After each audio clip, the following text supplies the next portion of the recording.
สบายดีเนาะสำหรับวันนี้ก็เป็นวันเกิดของทางแบงค์เนาะเหมือนไหมเจ้าของทางแบงค์เนาะ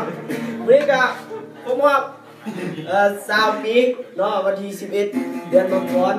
ปี2013แม่นแล้วสำหรับวันนี้พวกเขาก็ได้มีปาร์ตี้อย่างไรวันนี้ก็ได้ไปเฮ็ดอยู่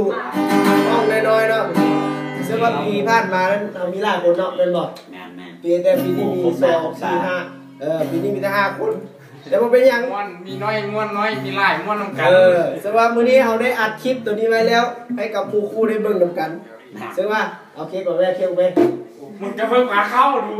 ยอมเพิ่มขาเข้าเลยเอาขาเข้ากันเลยเหรอเอาเค้กซึ่งว่ามื้อนี้ก็จะให้แก้วได้ออกก่อนเนาะอันนี้มองให้เป็นคลิปนึงมองให้ทางวิรุณได้เบิ่งแล้วภาพบรรยากาศดูมีมือกล้องอันงานนี้บริการเองเว้ยปีเขามีคนไล่ปีนี้เขาบริการเองนิดเองม้วนสุดยอดแล้วเอาเป็นว่าเอามาห้องเพลงอวยพรกันเนาะเอาเข้ากล้องอย่ามาเข้ากล้องเลยเอากล้องเอามีเชียร์ลีดเดอร์มาคนนึงเอาเมียเอาไปได้นะครับผู้ชมมีอันควรลงไปดับไฟนิดนึงเฮ้ยคือเป้ากับเจ้าของเหรอเอาสิมาห้องเพลงกันเนาะสำหรับเพลงนี้ก็แมนปีผ่านมาก็ได้ห้องเหมือนกันมวยนี่ให้กับเข้ากล้องเราด้วยอันนี้เอาบอดีอันเนาะห้องไหนกับห้องไหนกันเด้อวันนี้มีความหมา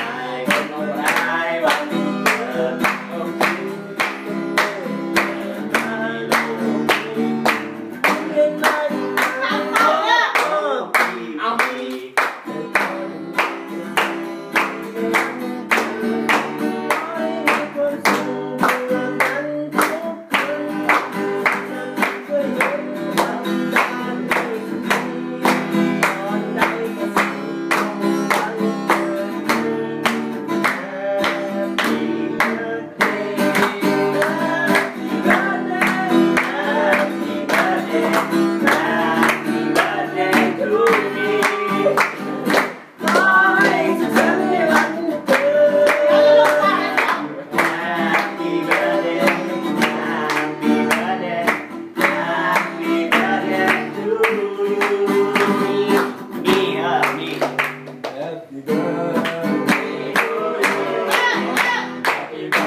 บันทึกเทปของเราก็ยังบ่ทันสิ้นสุดเนาะเปิดไฟก่อนขอบใจนำซ้ายแก้วแล้วก็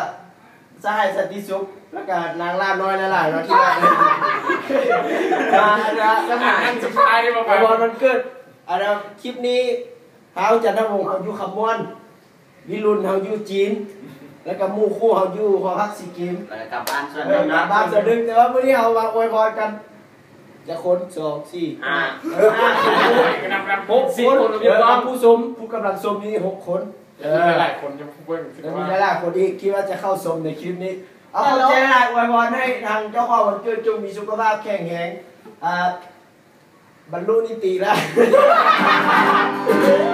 เอาคอยมีความสุขลูกจริงๆนะแบบนี้นะไม่ใช่ลูกเสือลงฟีนหรอผู้เงินถ่ายภาพผู้เงินกำกับเองผู้เงินรายงานแล้วก็เป็นมือกองสบายดี